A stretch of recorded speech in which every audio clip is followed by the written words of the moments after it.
Thursday night stream. We're going to go live tonight because I thought Europa League, Europa Schmeig, who cares? At the end of the day, it's night.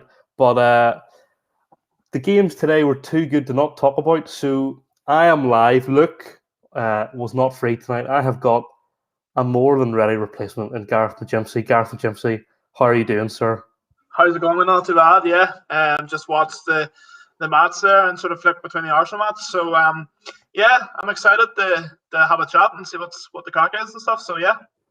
Well, it's an absolute pleasure to have you on, mate. Obviously, today's been quite a big day for StattoJoe in general. We launched the podcast today. So if you're listening on the podcast on Spotify, wherever you get your podcast from, very, very welcome. How are you doing? But yeah, I mean, for those who don't know, no one will know Gareth. He's never been on before. Gareth is a massive United fan. And I'm sure you're absolutely buzzing, mate, after tonight's game. Mate, do you know what? So you go from you have Bruno, okay. First of all, you have him scoring, and you know Cavani assists him, you know, and Cavani he's just a player that United need at the minute.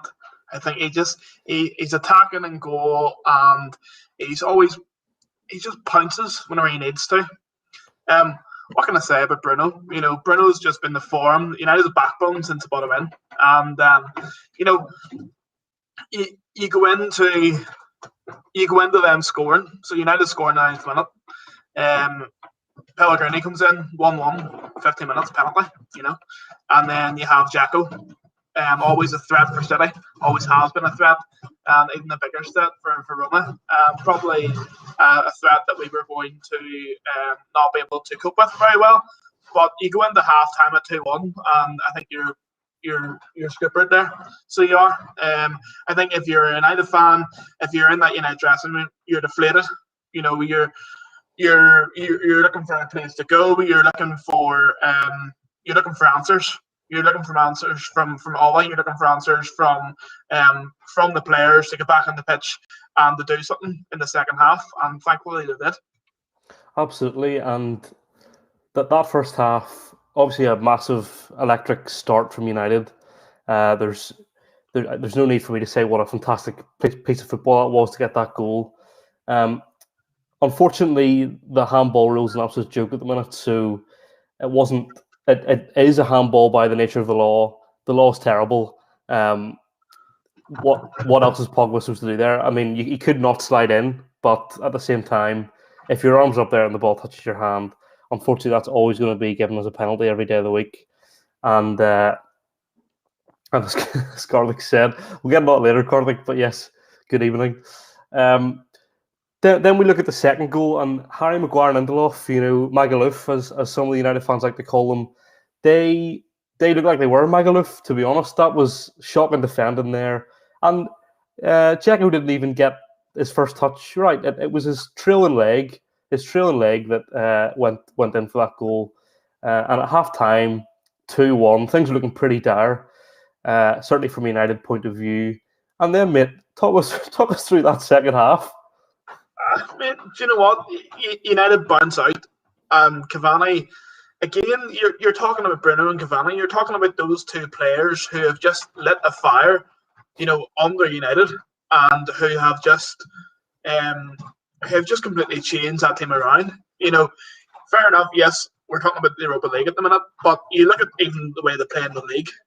You know, the style of play, the little flicks, you know, the passes, the balls, everything, mate, has just been incredible.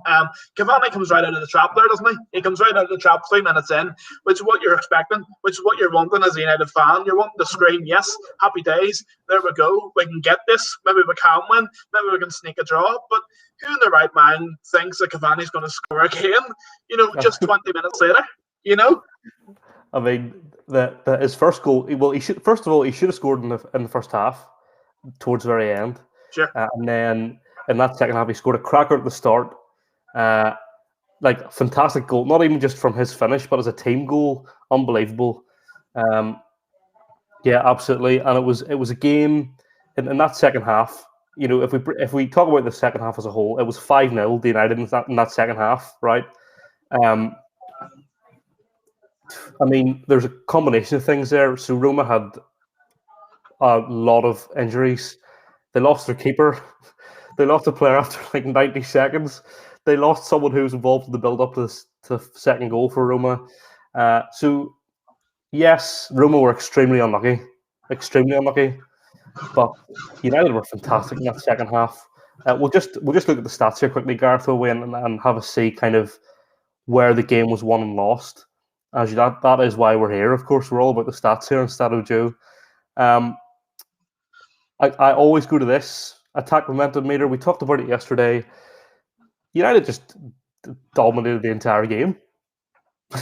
They just dominated the entire game. They're the green bar, for those who aren't sure. They're the green bar. Roma are in blue. Roma had very few kind of periods of momentum. I suppose when they scored was kind of where that came from. Player ratings, as you were saying, Gareth, about how good Bruno and Cavani were. There's Bruno got a 10 and Cavani got a 9.5. So, stunning. And you can see there, Chris Smalling, not a great return to Old Trafford for him. Some dodgy ratings there in the defence from Roma. Not even great ratings overall for United, but I think they just got carried by Bruno and Cavani. I thought Pogba had a very good game too, actually. Yeah, mate. Pogba's one of those players that you need. Again, you need him in big games. You need him in games like this. You need him to light that fire under himself. Mm-hmm. We talked about that spark earlier. And if you have Pogba, Bruno, and Cavani playing together, playing well together in any match, no matter what competition you're playing in, ideally and evidently you're gonna win, and you're gonna win by a big margin. Certainly I didn't think whenever we were sitting, 3-2 up, then we went 4-2, then we went 5-2, and then 6-2. Mason Greenwood at the end, mate, what a goal! It's exciting as a United fan to be able to watch that. A couple of months ago or a couple of years ago, under the likes of Mourinho or under the likes of Louis van Gaal, we would have sat back and let everyone walk all over us. Mm-hmm. But it's Ollie, mate, and I think Ollie has just lit in that spark. He knows the players, he knows the club, and people are saying Ollie out. People are saying, Ollie's getting too big for his boots. Personally, I don't think he is. Personally, I think he's doing right by the club. I think that he is desperate for silverware this year.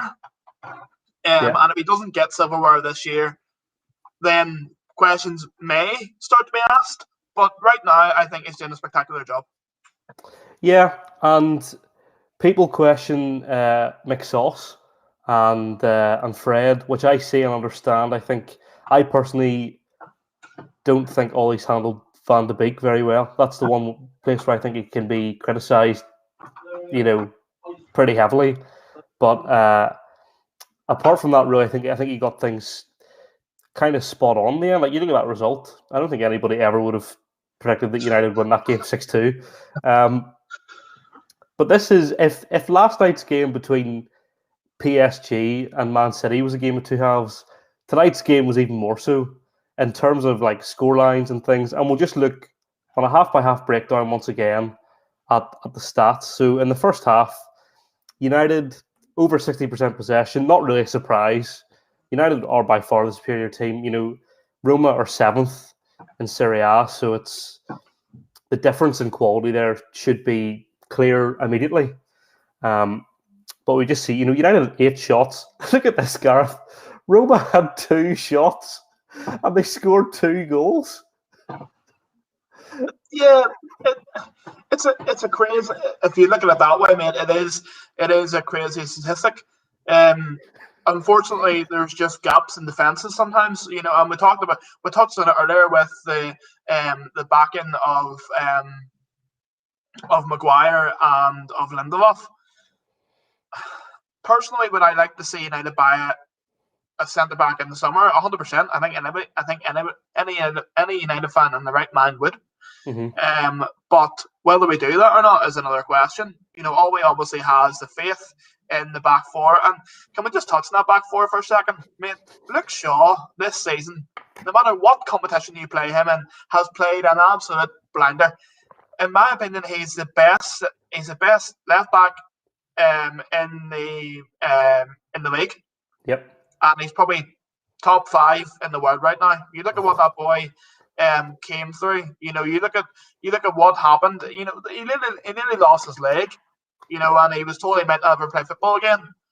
He was told he was fat and everything else. And I think it's incredible to what he's come back to and what he's doing for this squad. Because you talk about the likes of Pogba, Cavani, Rashford, Greenwood, but in there hiding amongst the pigeons, as the thing goes, would be Luke Shaw for me, and he's stormed it.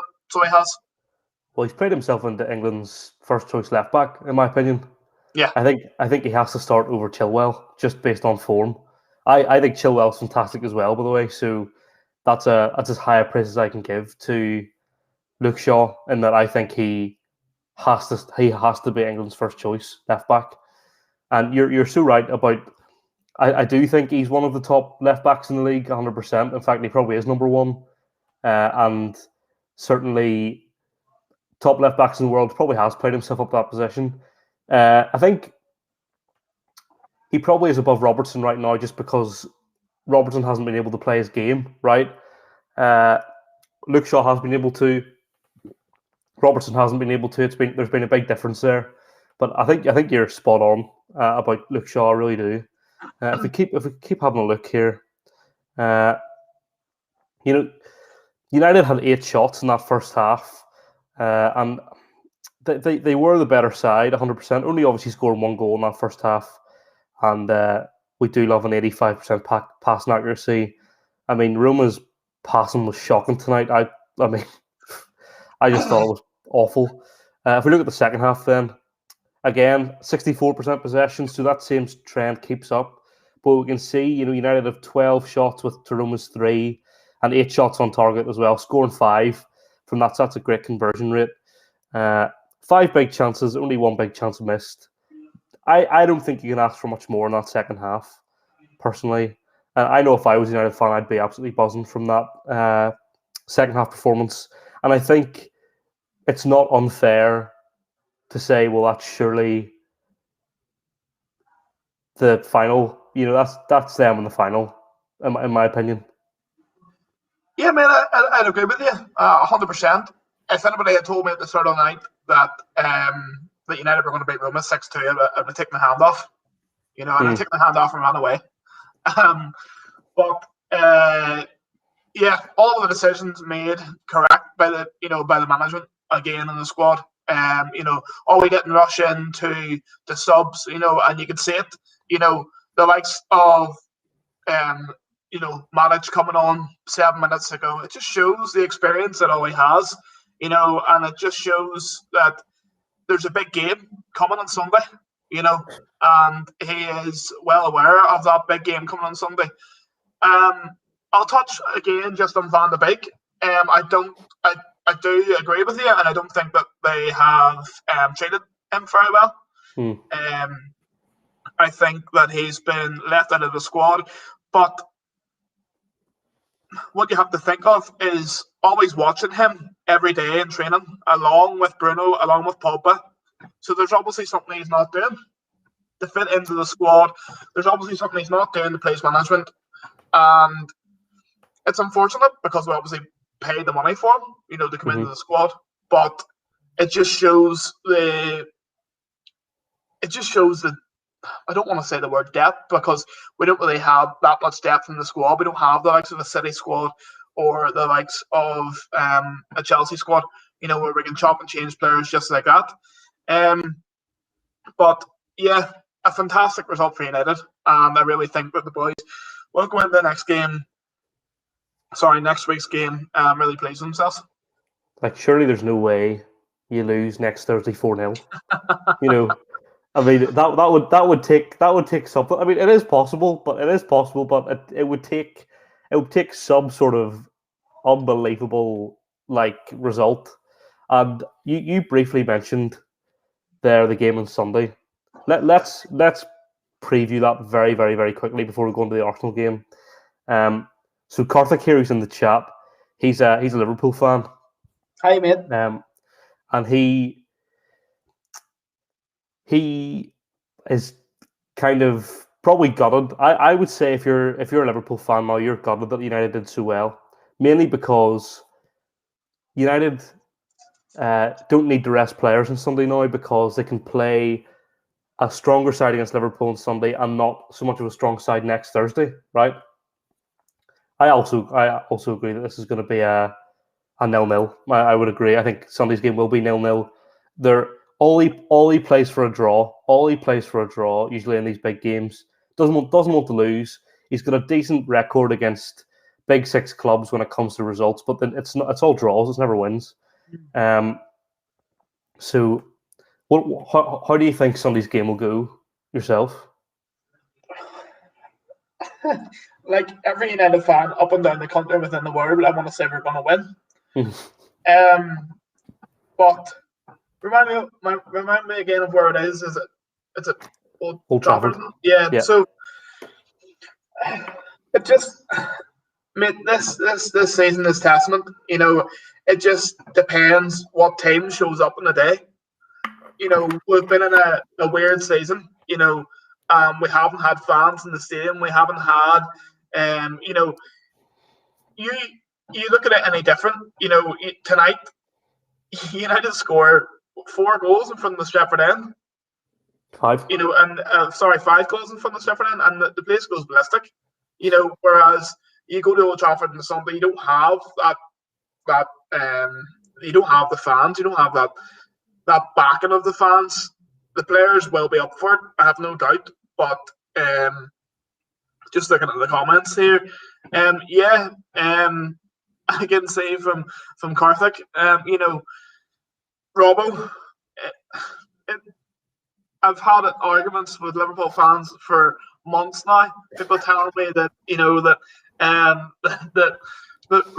Robertson that Luke Shaw couldn't lace Robertson's boots. It's rubbish. It's a testament to Luke Shaw that the fact, you know, and we keep going back to him. But yeah, I think it just depends what team shows up in the day. I think that tonight's result will have Spurs United on, and it'll make them go. You know, the league is lost in my opinion. City have won. It pains me to say it. Of course it does. But for us to be where we are, you know, sitting 4 or 5 points adrift, I think, off Leicester. I think we're in the driving seat for second, and I think that you know, Liverpool still have to fight. Liverpool still have to fight for Europe. You know, so that, you know, whether they get Europa or whether they get Champions League, you don't know what way the end of the season's going to go. You know, but yeah, I honestly do think that United. I'm gonna go with United 1-0 on Sunday. Yeah, I agree. It's gonna be 1-0 either way or 0-0. I think it's not going to be a high scoring game. It isn't going to be a classic, in my opinion. It's going to be an overhyped. Everyone's going to get excited, and it's going to be a pretty boring game, in my opinion. So that's where we're at with United. Now, the other game tonight was not a very good evening for Arsenal Football Club. Hasn't been a great week for Arsenal Football Club, to be honest. Just get that up now. So, Arsenal went to Spain to take on Villarreal. A game where I think many people thought they would win. I don't think that's an unfair statement to put out there. And they lost the game 2-1. 2 flipping horrific goals, like to concede. The second goal in particular was horrendous defending. And just, I think Arsenal were lucky to even get an away goal, in my opinion. But I was mainly focused on the United game, but I did flick between the two. Karthik makes a great point. How have Arsenal let a man that their fans maimed out of the club? It's so true. Oh, we've got and sorry, just to bring him in, we've got Luke Sherwin's here. Look, how's it going? All right, guys, how's it going? Hello, mate. How are you? Not too bad, thanks. Lovely to see you both. So we're just diving in here to Villarreal Arsenal. We've just finished our United discussion. Great. Let's talk about do stats first, then let's talk around the bigger picture afterwards. I think that's the best way to do this for now. I'll give a stats breakdown. So 2-1, attack momentum meter fairly even. Arsenal kind of had dominant periods in the game.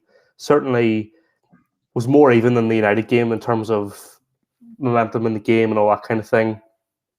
There were 2 red cards, one for each team. Danny Ceballos got 2 yellows, as did Etienne Capoue.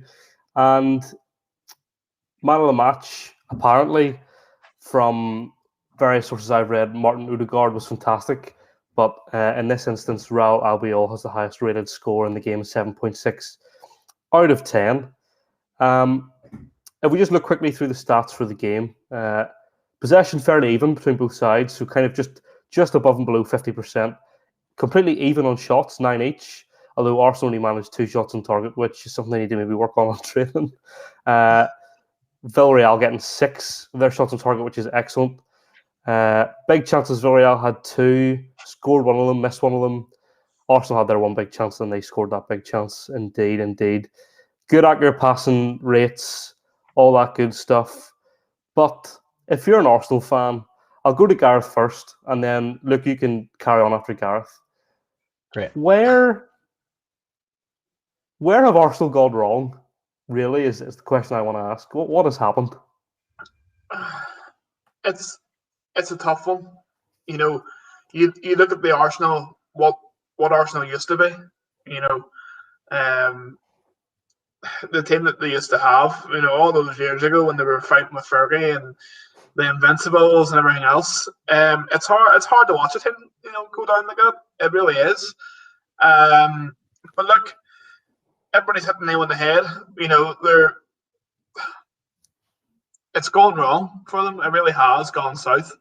And yeah, I'm looking at Carthag's comment there, and I don't think that Mikel Arteta is the right man for the job. I think if you look at the talent within that Arsenal squad, you bring in a world-class coach, you give him a couple of seasons or a season, you let him have the purse and spend what he wants, and brings in the players he wants, and Arsenal are challenging again. It's I think it's testament. You look at what Chelsea did. Halfway through this season, sack Frank. See you later. Okay, fair enough. Couple of bad results in the run, but Chelsea are on the bounce. Thomas Tuchel has come in and done absolute wonders at Chelsea. And do you know what, lads? I'll say it now. I would love nothing more than for PSG to come back and beat City next week and to go to the final.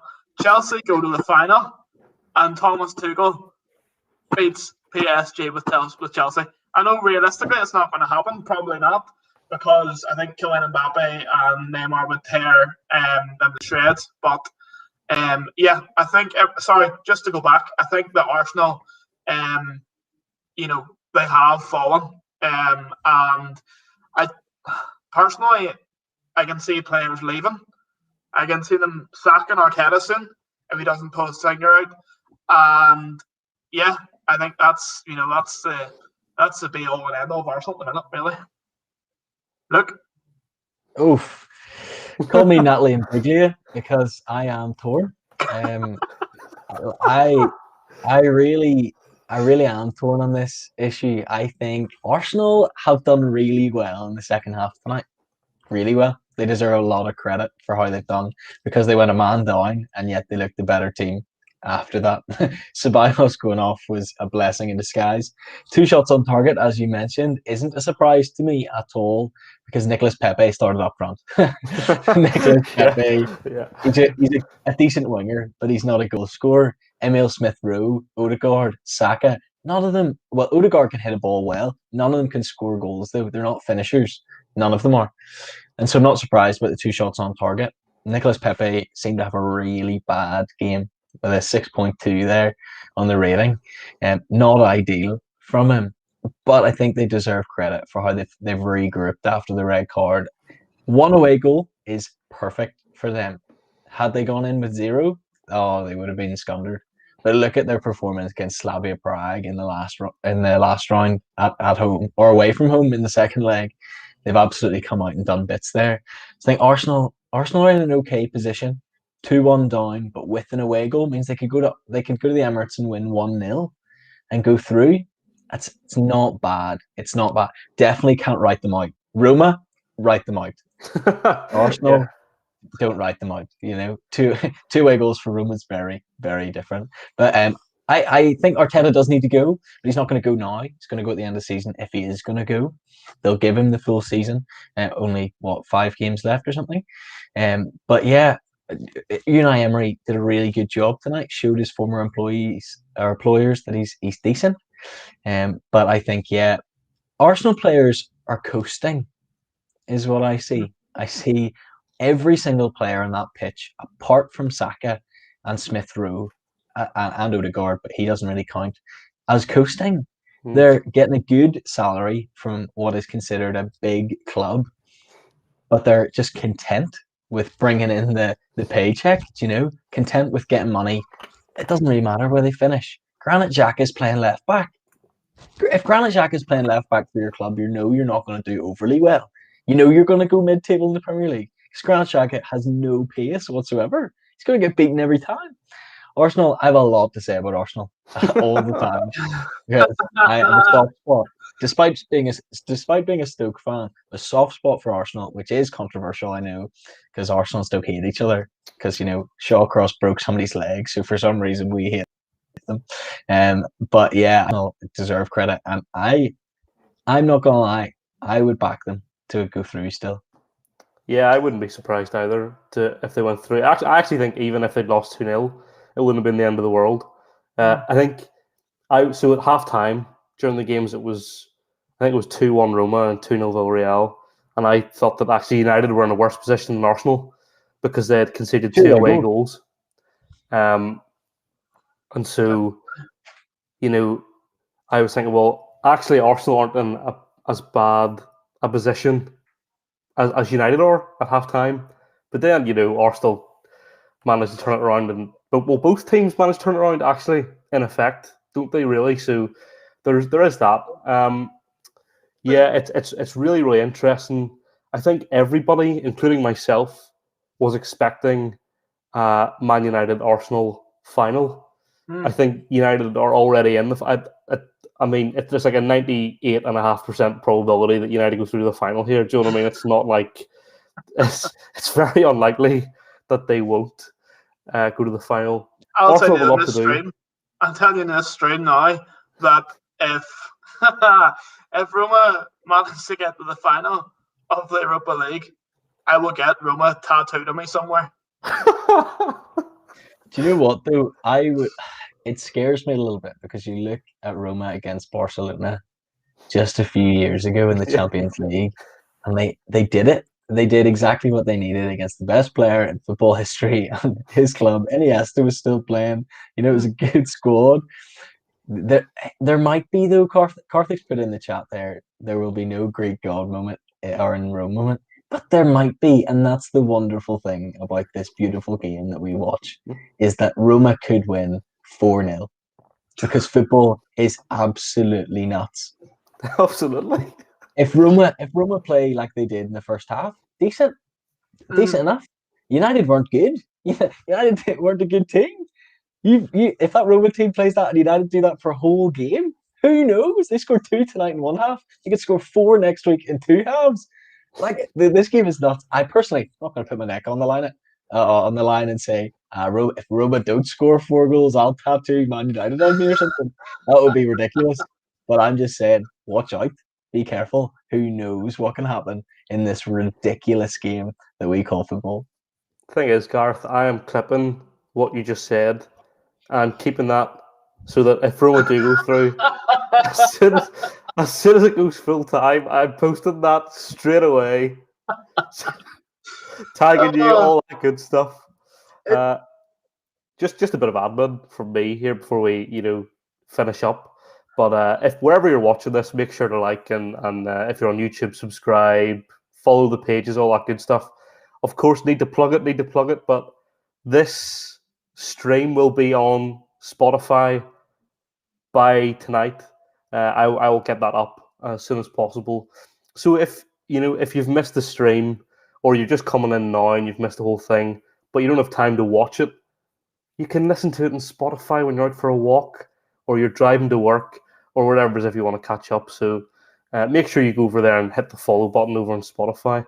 So what do we think is going to happen next week? I'll start with you, Gareth. I want your Champions League predictions, and then I want your second leg predictions for both Champions League and Europa League, and then Luke, you let me know, and then I'll finish up with mine. So Gareth, what do you think's happening next Tuesday, Wednesday, and Thursday? Yeah, so next Tuesday, if we look at the match, the big match, in my opinion, City are at home. City are at the Etihad. I think that the Pep fears Mbappe and Neymar. I think that the PSG were unlucky last night, and I think that it'll be, and I think PSG will go through. Then come the night or the match on Wednesday night, I'm gonna say that I'm gonna go Chelsea. I'm gonna take Chelsea. Luke doesn't seem very happy with that, but I'm gonna go Chelsea. And then next Thursday night, I'd say there's a high possibility. I don't know why, but there's a high possibility United will just go out and they'll just run ragged, man, boys. So they'll beat Liverpool on Sunday. They'll be fresh for Thursday night. They'll go in, they'll tank them about 3 or 4-0, a bit more, and then that'll be it. And Arsenal, I agree with Luke. He's sitting there shrugging his face at me, but I think that Arsenal will come back, and it'll be a PSG Chelsea Champions League final, and it'll be an Arsenal United Europa League final. Sorry, just to cut out Nick before you give your predictions. The United bias there from Gareth is absolutely shocking. The only reason he said PSG are going through is because he doesn't want to see City in the Champions League final. Karthik here has also said PSG are going through. I think that's a Liverpool bias as well. I'm not having it, boys. I'm not having it. Use your heads and not your heart. Do you know what I mean? Use your head, not your heart. Luke, what are your predictions for next week's European football? I wish audio listeners could see my face when Gareth said he thinks PSG is going to go through. Yeah. To suggest that PSG are the favourites is ludicrous. Karthik says there in the chat, you can't see City win the champ. Why not? Pep Guardiola's done it everywhere. Manchester City have one of the greatest teams in Premier League history. For the last 3 seasons have been a phenomenal side. They have every right to win the Champions League, and I think they're going to. I think they're going to beat PSG next week. A big game. I reckon you could have a 3-2 Man City. You could have I don't know. You could have a 2-3 the other way. It could be wild, although that would put City out. It's going to be a big game, I think, because City need to score goals and PSG also need to score goals. Defenses aren't going to be amazing, but I back Man City. They've got quality in every area, so Man City will win that leg, I think. I also back Chelsea, which it's the better 2 evils really for me. I don't really like Real Madrid at all, and Chelsea Man City is not a final I want to see. It's just giving me flashbacks to Liverpool Spurs, which was one of the worst games of football I've ever sat and watched. It was terrible, but I think Chelsea will pull through, probably a 1-0 maybe against Real. Just something very, very, very chill. Europa League wise, United are winning obviously against Roma. Maybe 2-1 or something in the game. United will know that the job's basically done. And Arsenal, I think it'll be 2-1. I think it'll be 2-1. I think it'll go to extra time. And that's then when I don't back Arsenal, but I also do back Arsenal at the same time. If it goes to penalties, I think Villarreal would win. But if it's extra time, if Arsenal can nick a goal with their youth, you see tonight in the game they have an average age of 25, whereas Villarreal is 28. They're more youthful. Arsenal have a bit more drive, I think, in terms of just physical energy. So I'm gonna go all out and say 4 English teams will make it to the 2 finals. I love to see it, but I also hate to see it at the same time. I think City go through on Tuesday in what's going to be. I think it's going to be an electric game. I think it's going to be one of those games where, because PSG can't sit back, they're going to have to push City. City won't sit back either, so it'll be a really interesting game. I think City go through, maybe a draw, maybe a 1-1, 2-2, something like that. I think it'll be tight. I think it'll be really tight. We obviously could be so wrong with that. Then I think Chelsea will go through. The way that Tuchel set up Chelsea defense means that I can't I think it could be it honestly could be a 0-0, because I think Chelsea know that they just don't have to concede and they'll go through. I think that's where they're at, and I think they believe in themselves that they can hold firm. But look at last night or 2 nights ago though. Benzema just plucked a goal out of nowhere. Yeah. I think Tuchel's very aware of that. He'll tell the boys, right, you go counterattack, you get that goal, and then we can sit back. They'll play a counter-attacking style, so they'll sit back, but they'll launch Pulisic up the pitch, and Werner maybe. I think Werner could be on for his pace, to be honest. I wonder, would they maybe stick Werner out the left and have him creating rather than trying to score? That's where I maybe see that going with Werner. And then on Thursday, I think the United results kind of irrelevant. I think they're going through. They could lose 1-0. It doesn't matter. And I honestly think, if you're going to, obviously the 2 games are all at the same time. If you can split screen it, obviously split screen it. If you can only watch one, watch the Arsenal game. Don't bother sitting watching the United game unless you're a fan, because it's not a game that's going to really be worth watching. Arsenal Villarreal, I think, is the most interesting game of next week, potentially. From a certainly from a UK perspective, I think. I mean, PSG Man City as well, I suppose, but just with the way that game's balanced, that's a game that Arsenal have to go for. So that'll be interesting to see who they play. Karthik saying there about Saka winner in the 119th minute. I mean, the signs. Do you know what I mean? The signs. Wouldn't be surprised. But also, you've got to consider the fact David Luiz could be back next week. Mm-hmm. Cedric, I wouldn't be surprised if Cedric was played at left back instead of Xhaka, with Xhaka moving into midfield with Ceballos being out. Defensively, Arsenal will be better next week, but also Aubameyang next week. If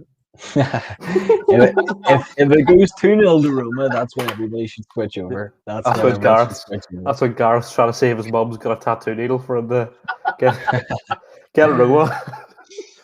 Well, boys, I suppose it's a week to look forward to. It's a weekend of football to look forward to. Mm-hmm. There's a couple of big games coming up in the next week. I know, obviously, that we're here talking about football and stuff, but obviously, if you touch on the rugby very quickly as well, a big game for Ulster tomorrow night coming up, and as well as that, I'm excited to see what happens next week. But I think that the predictions here have been, they've been dead on. I'm excited to see how it all plays out, and I'd just like to say thanks for having me on today. I'm looking forward to maybe getting back with you boys soon, and it's been a pleasure. No bother, Gareth. Thank you so much for filling in there for Luke. Obviously, this was a completely off the cut. We weren't going to go live tonight because we had gone live last night, but I felt that with the way the matches went, it would be wrong to not maybe talk about them just because they were that good. But Gareth, thank you so much for coming on. Obviously, we didn't do the phone-in aspect tonight because I just felt that it wasn't maybe the right time to be doing that. But as you know, Gareth, every Sunday night, 8 p.m, is the weekend roundup, and it's a phone-in show. So if you want to come on and chat for 5 minutes about the United Liverpool game, then you of course will be more than welcome. Luke, thank you for coming on, mate. My pleasure. Noticeably, 2 games at the weekend were missed in Gareth's roundup there. Arsenal and Newcastle. It's going to be an intriguing game because Arsenal can't really risk playing, and they've also got nothing to play for. So Newcastle might actually have a chance. But the most important game of the weekend, obviously, is Stoke QPR at the Bet365. Going to be a wild one. Stoke are aiming to finish 11th or something in the Championship. Going to be a good one. Karthik's just stuck there quickly in the chat. Before we go, thoughts on Barcelona bottling the league? Honestly, heartbroken. I adore Barcelona, and it hurt. Messi is the only player in that team at the moment that you can rely on. The rest of them, Frankie de Jong is fantastic, been really great all season. Defensively, though, Barca are just a little bit poor. Oscar Mingueza, not great. Mtiti, not great. Araujo, great player, great head on him, but wee bit slow and inexperienced at the moment. So Barca had a chance to go top, and I'm gutted that they didn't take it. They need to beat Atletico now, which is a massive game. No, not props to them, Karthik. They're Barcelona, one of the biggest teams in world football. Everybody expected them to be top of the league. There's not one argument to be made that Barcelona shouldn't be in a title race. That's a ludicrous thought. No, I can't have that at all. Barcelona are a team that should be winning the league every single season because they are one of the biggest in world football. They have the best player in football history playing for them. They've got an incredible academy. They've spent a ridiculous amount of money on Griezmann, Dembele, Coutinho. 400 million on those 3 players alone to say that they're not expected to be in that.